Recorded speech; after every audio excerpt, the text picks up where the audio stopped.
नमस्कार, आप देख रहे हैं आज तक। मैं हूं आपके साथ राजीव ढोंडियाल और सबसे पहले इस वक्त की बड़ी खबर रूस यूक्रेन जंग पर इस वक्त की बड़ी खबर मिल रही है। आपको बता दें, मारियोपोल को लेकर रूस और यूक्रेनी सेना के बीच में आर पार की लड़ाई जारी है और खबर है कि जेलेंस्की ने मारियोपोल को लेकर स्पेशल प्लान बनाया और इसी के तहत सेना और खुफिया एजेंसियों के साथ एक बैठक भी की है। मारियोपोल को लेकर विशेष प्लान बनाया गया है। रूस और यूक्रेनी सेना के बीच में आर पार की जंग जारी है, आर पार की लड़ाई जारी है और खबर है कि जेलेंस्की ने मारियोपोल को लेकर स्पेशल प्लान बनाया है। ये स्पेशल प्लान क्या है, क्या करने वाले हैं जेलेंस्की, आगे हम आपको बताएंगे। लेकिन इसी के तहत खुफिया एजेंसियों के साथ, सेना और खुफिया एजेंसियों के साथ बैठक भी की गई है। यही बड़ी खबर। बहुत कुछ घट रहा है यूक्रेन में और विश्व भर में बहुत कुछ घटित हो रहा है। अब चर्चाएं तेज हो गई हैं कि क्या तीसरा विश्व युद्ध अब शुरू हो गया, क्योंकि रूस का मीडिया इस तरह के बयान देने लगा। लेकिन मारियोपोल में जबरदस्त गोलाबारी जारी है।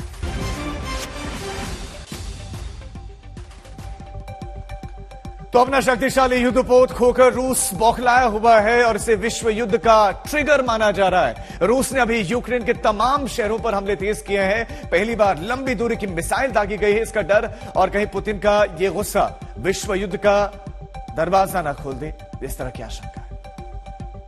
अपना युद्धपोत खोकर रूस बौखलाया हुआ है। पुतिन तमतमाए हुए हैं कि आखिर ऐसा कैसे हो सकता है।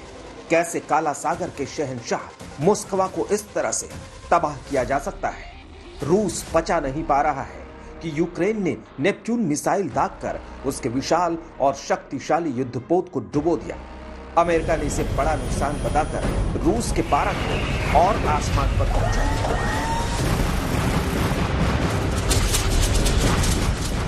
मॉस्को का नाम रूस की राजधानी मॉस्को के नाम पर रखा गया था। ऐसे में मॉस्को की तबाही के मायने बड़े हैं। इसे रूस की हार के तौर पर देखा जा रहा है, जो पुतिन को किसी भी कीमत पर बर्दाश्त नहीं है। पुतिन आगे क्या करेंगे, ये सोचकर दुनिया सहमी हुई है। युद्धपोत गंवाने के बाद पुतिन ने कीव पर हमले तेज कर दिए। पहली बार लंबी दूरी की मिसाइल का इस्तेमाल किया गया, जो पोर्ट सिटी मारियोपोल पर दागी गई। अब डर है कि बदला लेने के लिए रूस एटमी हथियार न चला दे। अगर ऐसा हुआ तो विश्व युद्ध का शंखनाद होगा। रूस की तरफ से जो मिसाइल हमले हैं वो न केवल मिलिट्री फैसिलिटीज पर हो रहे हैं, जैसे मिसाइल बनने वाली फैक्ट्री हो या फिर जहां पर T-80 टैंक बनते हैं उन टैंक्स की फैक्ट्रीज पर हमला हो रहा है, बल्कि जहां पर ईंधन रखा हुआ है, जिन रास्तों से ईंधन आता है उस पर लगातार हमले हो रहे हैं। रूस की मंशा साफ है कि यूक्रेन बहुत ज्यादा समय तक युद्ध करने में सक्षम न रहे। खतरा तो अब लगातार बढ़ता जा रहा है। परमाणु युद्ध की ओर भी अब यह खतरा बढ़ रहा है।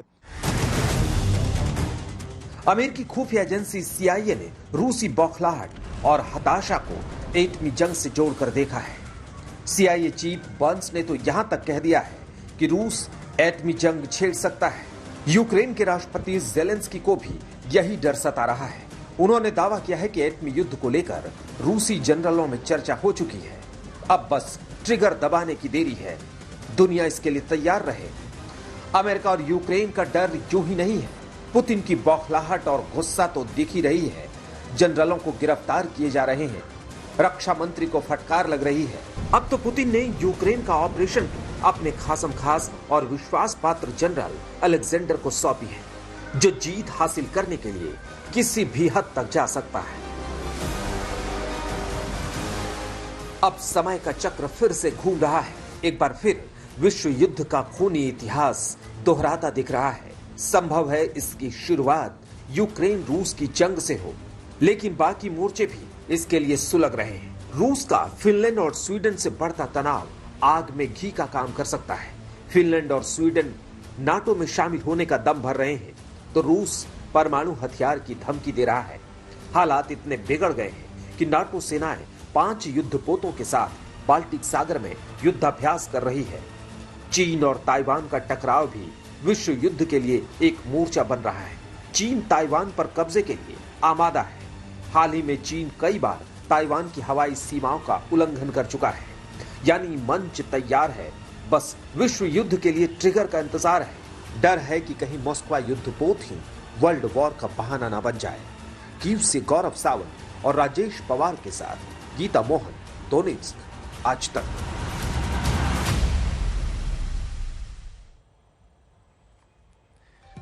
तो ब्लैक सी में रूस के जंगी जहाज को यूक्रेनी मिसाइलों ने डुबा दिया था। ये ब्लैक सी का बिल्कुल मेरे आगे देखिए, ये ब्लैक सी है और बिल्कुल इसी तरह से अटैक किया यूक्रेन ने। दावा यूक्रेन की तरफ से यही किया जा रहा है, हालांकि रूस इसे कबूल नहीं कर रहा है। ये जो मिसाइल अटैक आपने देखा, अभी देखिए एक ब्लैक सी है और ब्लैक सी पर जो युद्धपोत था वो रूसी युद्धपोत था जो लगातार यूक्रेन को टारगेट कर रहा था, हमला कर रहा था। लेकिन इसी बीच में नेपच्यून मिसाइल से हमला किया गया। विशेषज्ञों का भी यही मानना है, यूक्रेन भी यह दावा कर रहा है कि नेपच्यून मिसाइल से हमला अटैक। अब ये देखिए नेपच्यून मिसाइल आई और ये रूसी युद्धपोत न सिर्फ तबाह हुआ बल्कि वहीं पर उसमें आग लगी और उसके बाद वो वहीं पर डूब गया, जिसके बाद से बौखलाए हुए हैं पुतिन। और उसके बाद अगर हम उसके बाद की बात करें तो नेपच्यून मिसाइलों की फैक्ट्री जो कि कीव के बेहद नजदीक है, वहीं से ये दागा गया। लेकिन उसके बाद इसी फैक्ट्री को निशाना बना गया रूस की तरफ से और इसे तबाह कर दिया गया। रूस ये दावा कर रहा है कि तकनीकी गड़बड़ी के चलते उनका जो युद्धपोत है वो डूबा है।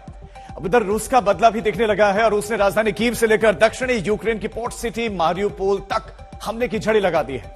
यूक्रेन का आरोप है कि रूस ने कीव और ज़पोरिजिया में भी बूचा जैसा नरसंहार किया है। इसी पर आधारित रिपोर्ट आप देखिए। मॉस्को युद्धपोत की तबाही को सह नहीं पा रहा। रूस अब बदले के मूड में। बदले का पहला मिसाइल कीव के उस सैन्य ठिकाने पर गिरा जहां युद्धपोत को डुबोने वाली मिसाइल नेपच्यून बनती है। रूस का दावा है कि मिसाइल हमले में नेपच्यून फैक्ट्री तबाह हो गई। अब यह किसी काम की नहीं रही। अब यहां से नेपच्यून की खेप नहीं निकलेगी। यूक्रेन की राजधानी कीव में एक के बाद एक ताबड़तोड़ मिसाइल हमले हुए हैं। इनमें से एक मिसाइल हमला एक ऐसी मिलिट्री फैसिलिटी पर हुआ है, एक रक्षा फैक्ट्री पर हुआ है जहां कहा यह जा रहा है कि मिसाइलें बनती थी। यूक्रेन में निर्मित नेपट्यून एंटी शिप मिसाइलों का इस्तेमाल किया गया था। रूस के गाइडेड मिसाइल क्रूजर मस्कवा को घात लगाकर हमला करने में, डुबाने में और नेपट्यून मिसाइल बनाने वाली फैक्ट्री पर हमला किया गया है, ऐसी रिपोर्ट्स मॉस्को से आई है। ये रूस का रिटेलिएटरी हमला है, यानी बदला लेने के लिए हमला है। एक के बाद एक कई मिसाइल स्ट्राइक्स हुई हैं, जानमाल का खासा नुकसान हुआ है, इस तरह की भी खबरें हैं। कहा यह जा रहा है कि रूस की तरफ से अब यूक्रेन पर हमले और तेज कर दिए जाएंगे। नेपच्यून मिसाइल खतरनाक मिसाइल है। सबसे बड़ी खासियत यह है कि इसे अपने टर्मिनल फेस में सतह से 10 से 15 मीटर की ऊंचाई पर उड़ाया जा सकता है। टारगेट के करीब आने पर इसे सतह से 3 से 10 मीटर की ऊंचाई पर उड़ाकर हमला किया जा सकता है। इसी खूबी के चलते नेपच्यून मिसाइल के हमले को रोक पाना मुश्किल हो जाता है। रडार भी इसे पकड़ नहीं पाता। नेपच्यून मिसाइल फैक्ट्री के साथ रूस ने राजधानी कीव पर ताबड़तोड़ हमले किए। यहां 2 हफ्ते में सबसे बड़ा धमाका हुआ। रिहायशी इलाकों पर बमबारी हुई। रूसी हमले में 7 नागरिक मारे गए, जबकि 100 से ज्यादा रिहायशी इमारतें तबाह हो गई। रूस के बढ़ते हमले के बाद कीव के मेयर ने लोगों से अपील की है कि अभी परिवार के साथ कीव न लौटें। पिछले 12 घंटे में एक के बाद एक कई मिसाइल और रॉकेट धमाके कीव और यूक्रेन की राजधानी कीव के आसपास के इलाकों में हुए हैं।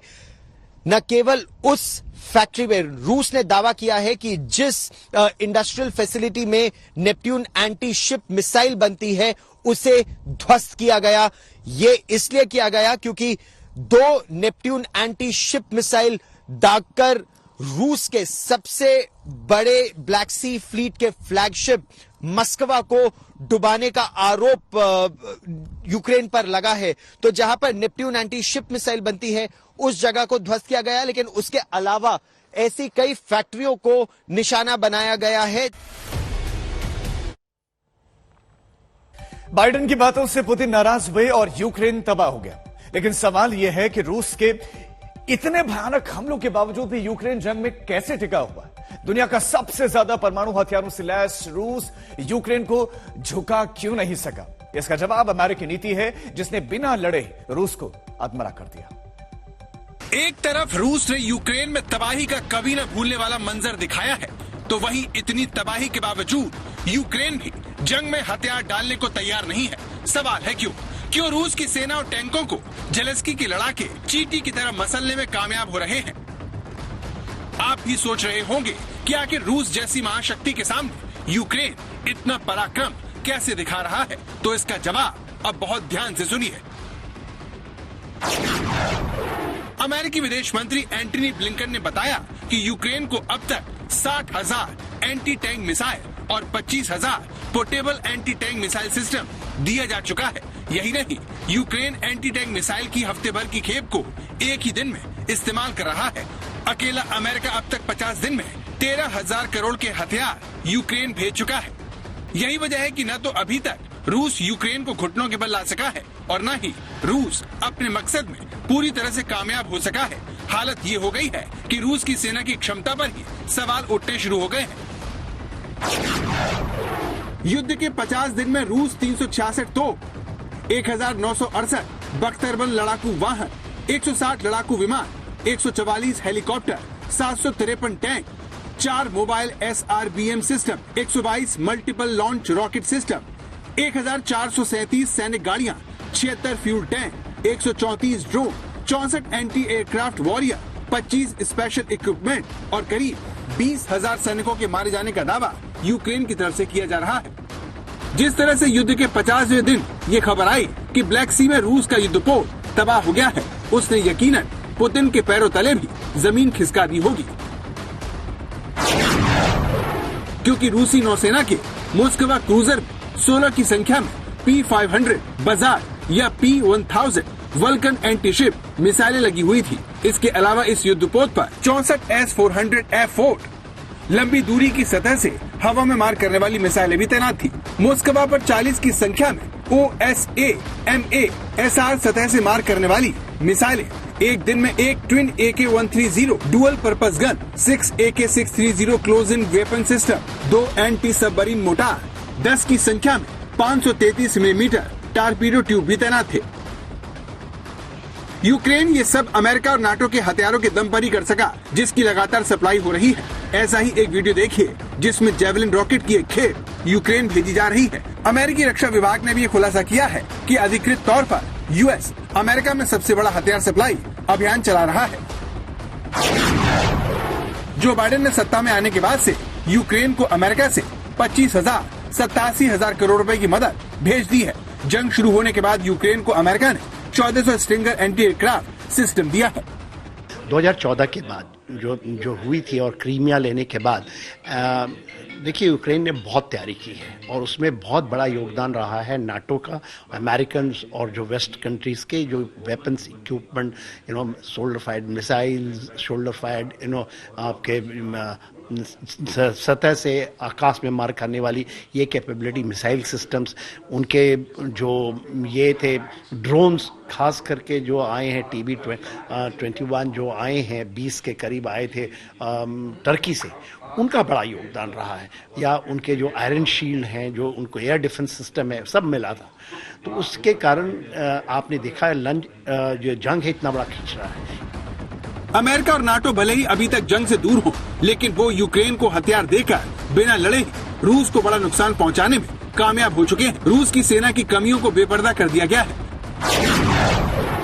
यूक्रेन के साथ जंग ने रूस की सेना के पिछड़ेपन को उजागर कर दिया। आसमानी जंग में भी उसे वर्चस्व नहीं मिल पाया। रूस की सेना की ट्रेनिंग में खामी के चलते लंबी जंग के लिए उसकी तैयारी नाकाफी निकली। रूस की लॉजिस्टिक्स और सप्लाई लाइन भी कमजोर रही, जिसे यूक्रेन ने बड़ी आसानी से निशाना बना लिया। यही वजह है कि पुतिन ने अब अपने सबसे खतरनाक S-400 मिसाइल डिफेंस सिस्टम को युद्ध मैदान में उतार दिया है। रूस के रक्षा मंत्रालय ने दावा किया कि जिस हेलीकॉप्टर के जरिए उनकी सीमा में हमला किया गया, उसे S-400 मिसाइल डिफेंस सिस्टम ने उड़ा दिया। यूक्रेन रूस के 20,000 से ज्यादा सैनिकों की मौत का दावा कर रहा है। ये संख्या इराक और अफगानिस्तान के साथ चलने वाली 2 दशक की लड़ाई में मारे गए कुल अमेरिकी सैनिकों की संख्या से भी ज्यादा है। जानकारों का मानना है कि अगर रूसी जवानों की मौत का सिलसिला नहीं थमा तो फिर ये पुतिन को बहुत भारी पड़ सकता है। कीव से राजेश पवार, गौरव सावंत के साथ ब्यूरो रिपोर्ट आज तक।